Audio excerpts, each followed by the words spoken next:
All right, now, story time. So, I don't know if you guys remember, if you have seen my last story, or my very, very first story, Epstein Street. This is Epstein Street Part 2. So we're gonna start talking about how Lila's recent discovery of the fact that she just interacted with a ghost, Samira Nazar, has allowed her to begin this relentless search, her brand new project. So after class, she goes and she tries to find her friend, in between classes, and she looks for Stacy and she finds her and she's like, hey, or maybe she texted her. She texted her because you don't look for people when you're in college, you text them and tell them. Anyways, so she texts her friend Stacy and she's like, hey, can we meet up real quick before our next class? And so they link up and she's like, apparently the one girl that we ran into on the walk, Samira, and as she's telling her best friend, her Stacy, she cuts her off. She was like, what girl? So Lila's like, don't play with me, stop. Don't play with my emotions. You know how I feel about Epstein Street. Just let me finish. Stacy's facial expression does not change. She gives absolutely no indication that she's kidding. And so Lila continues because she's like, you can't do this to me right now. Let me just get all my words out. So she tells her, apparently Samira isn't alive.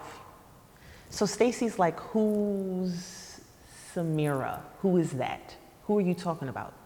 So then, because Lila is refusing to let go and refusing to believe that she was the only one that saw Samira on this walk, she starts to recount the events of the event.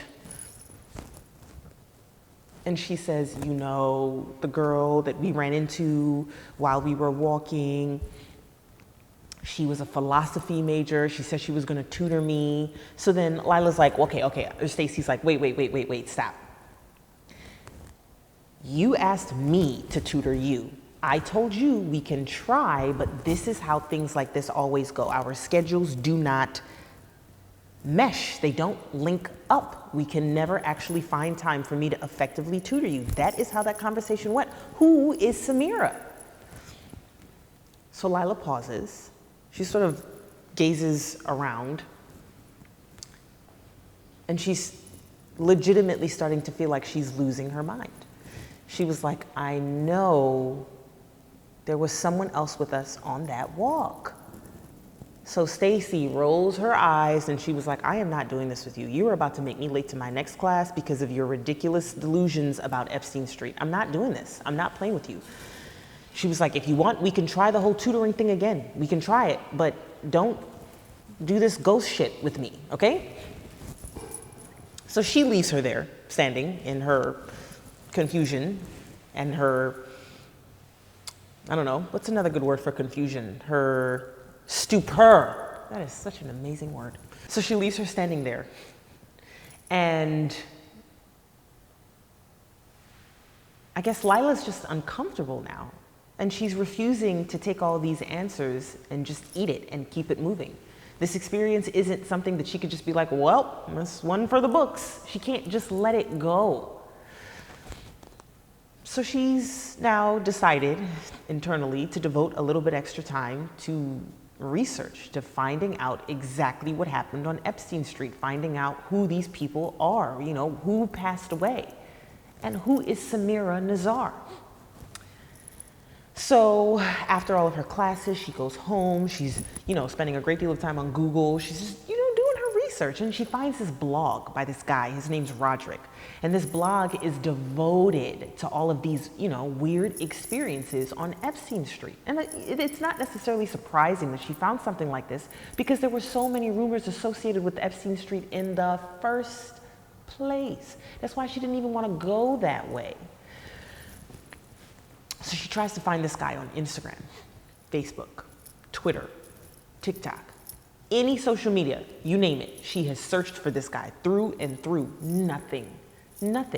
So she's like, all right, well, I guess I'm just going to leave a comment underneath one of his posts and hope that he gets back to her. So the next couple of days go by.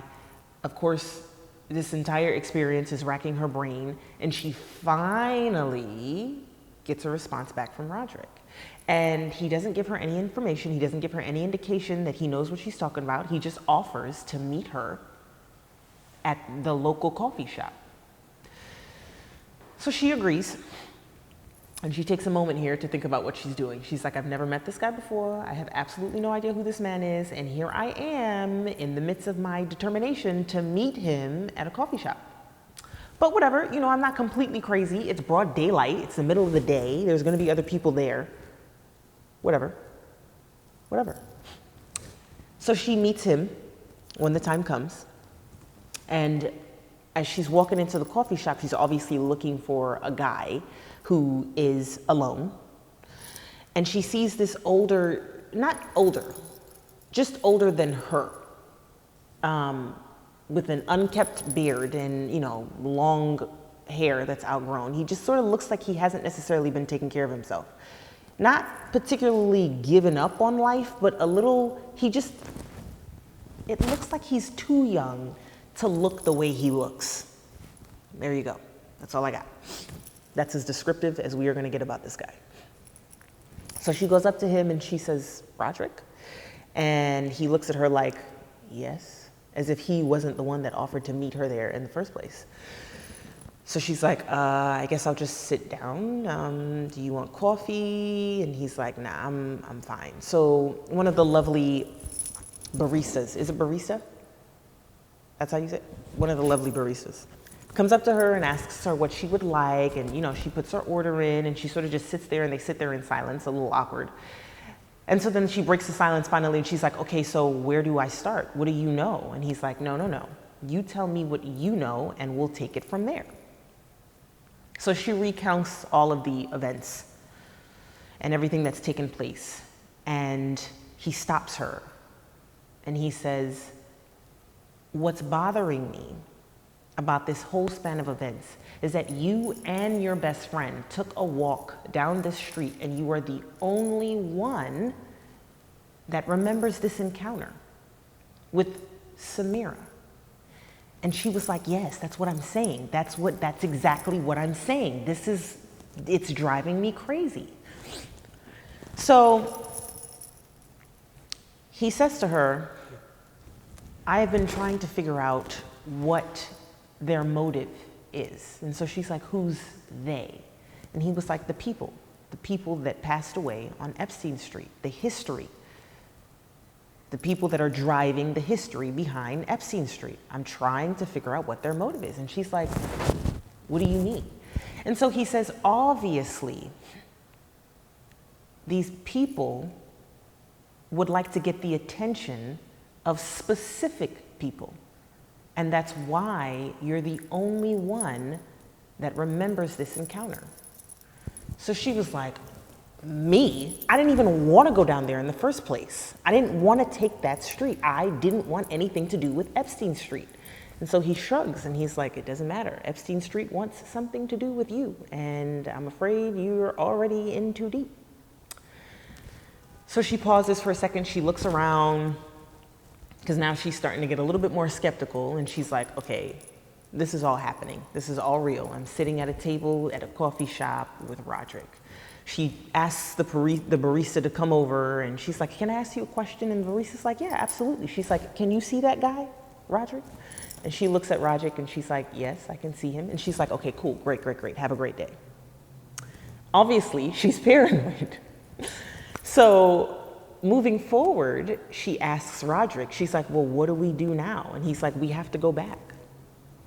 And she's like, absolutely not. No, the answer is no, I'm not going back. I'm already creeped out. This is already too much. You already said it yourself. I'm in too deep. I'm trying to back out now. I got my answers. I'm done. I'm good. We don't need to go back to what has gotten us here. We need to move forward. He's like, there is no moving forward without going back. So now she's uncomfortable. She is no longer interested in her coffee that is sort of smoking and smelling very caffeine-ish. And she's like, I just need a minute to think about this. I don't know I don't even know I don't know how I got into this. I don't know what I'm gonna do. And he was, there is absolutely no emotion. There's no like sense of urgency in his voice, yet his words hold a significant amount of weight. He says, listen, you sought me out. Part of me feels like you already know that this whole situation runs significantly deeper than you would like to admit. So you take all the time that you need, but there is no amount of time that's going to allow you to remove yourself from this situation that you are already in. Let me know. So he picks up his coffee, he walks out the coffee shop, and he leaves Lila sitting there in her stupor. I really like that word. I think this is where I'm going to end this story. Mainly because I winged the whole thing, okay? You got to give me a little bit more time to come up with the part 3. I just don't know anymore. Okay, that's it.